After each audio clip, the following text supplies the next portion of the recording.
Bonjour, je m'appelle Moussa Kone. Je vais vous raconter mon histoire.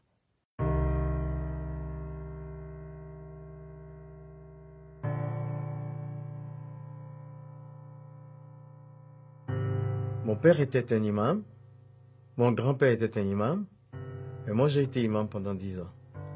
Et j'étais l'assistant de mon père, qui était un missionnaire de l'islam.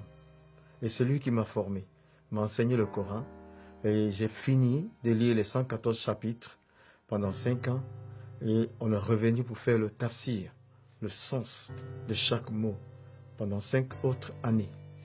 Et donc, mon père était pour moi un héros, je voulais lui ressembler, être un imam comme mon père, être un imam comme mon grand-père. Alors, il y avait cette question que j'ai posée à mon père. Pendant que nous lisons le Coran, si la mort intervient, est-ce que nous allons partir au paradis? Et là, sa réponse a été, on ne peut pas le savoir pendant que nous sommes vivants. Parce qu'il y aura des balances qui seront érigées au jour du jugement et ça va peser les œuvres de chaque personne.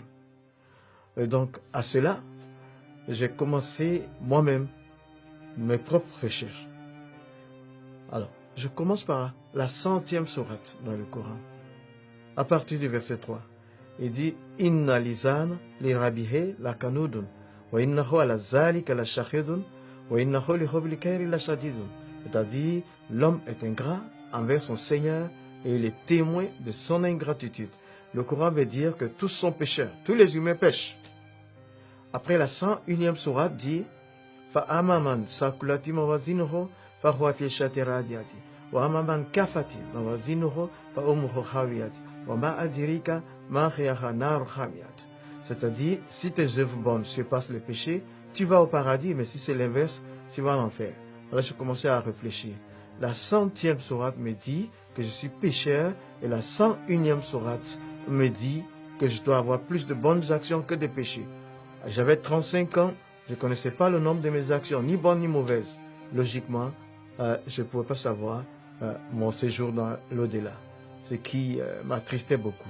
Et dans mes recherches, j'ai aussi découvert la personne de Jésus dans le Coran. Je le découvre d'abord avec des titres. Dans la 4e sourate, verset 171, il y a 3 titres au moins. Il y a Al-Masih, le Messie. Il y a Ruhullah, l'Esprit de Dieu. Il y a Kalimatullah, la parole de Dieu. Je suis donc le Messie, la parole de Dieu, l'Esprit de Dieu. Ensuite, je découvre que Jésus n'a jamais péché. Il n'a pas péché dans le Coran. Mais par contre, j'ai découvert les péchés des autres prophètes. Alors, le prophète de l'islam, 48e sourate, versets 1 et 2. Il dit, Allah lui dit, nous t'accordons la victoire pour te prouver que nous pardonnons tes péchés. Je dis, mais lui aussi, il a péché, mais Jésus, jamais. Il n'a pas péché. La 19e sourate dit, un enfant saint, sans péché, à sa naissance, un enfant saint. Ça veut dire sans péché.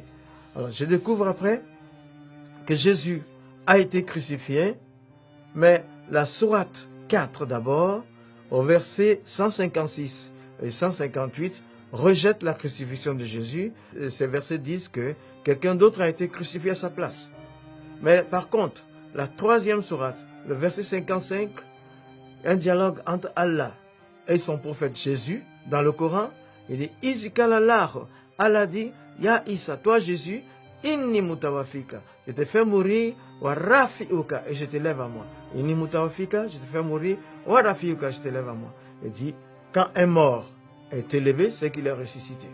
Les deux verbes, mourir et ressusciter et élever, sont collés par une conjonction. Ça veut dire Jésus est mort et ressuscité. Mais moi, je voulais savoir de quelle mort il est mort. Et je prends donc le verbe qui a été traduit en français, mourir. Tawafa est le verbe là. Tawafa, la première interprétation donne mort violente.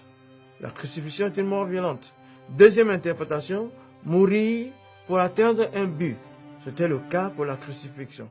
La troisième interprétation, c'est mourir pour payer une dette. Ce qui veut dire la crucifixion. Donc j'ai compris que Jésus est mort par crucifixion et ressuscité. Maintenant, après tout ça, j'avais une décision à prendre. Alors, je suis allé donc dans ma cabine, sachant que je ne pouvais pas de moi-même, je ne voulais pas quitter l'islam, mais je n'étais pas sauvé dans l'islam, dans le Coran. Donc, j'ai vu Jésus qui est au-dessus des autres. En ce moment-là, je devais prendre une décision. Mais j'ai interrogé Dieu. Je dis, je suis le 14e imam, depuis la génération de mon père.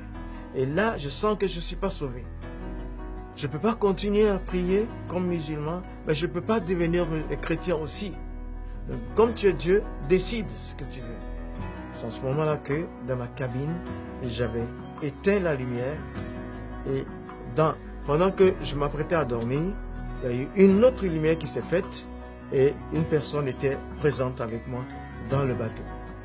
Et cette personne m'a juste dit, Moussa, tu as toutes les informations que tu veux. Prends ta propre décision. Et puis, il n'y avait plus de lumière, c'était les ténèbres. De nouveau, je l'ai cherché, je ne l'ai pas revu. Et donc, suite à tout ça, j'ai décidé de donner ma vie à Jésus. Parce que dans l'islam, selon le Coran, je n'étais pas sauvé. Et Jésus a des titres au-dessus des autres. Il n'a jamais péché. J'ai donc donné ma vie à Jésus en 1987. Et toi qui m'écoutes,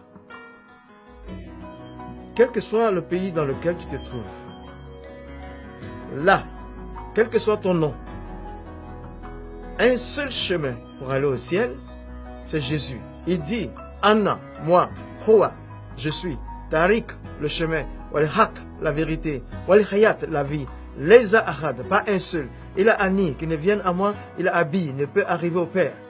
Donne ta vie à Jésus, tu seras sauvé. Il va laver tes péchés. Donne ta vie à Jésus, tu connaîtras le paradis.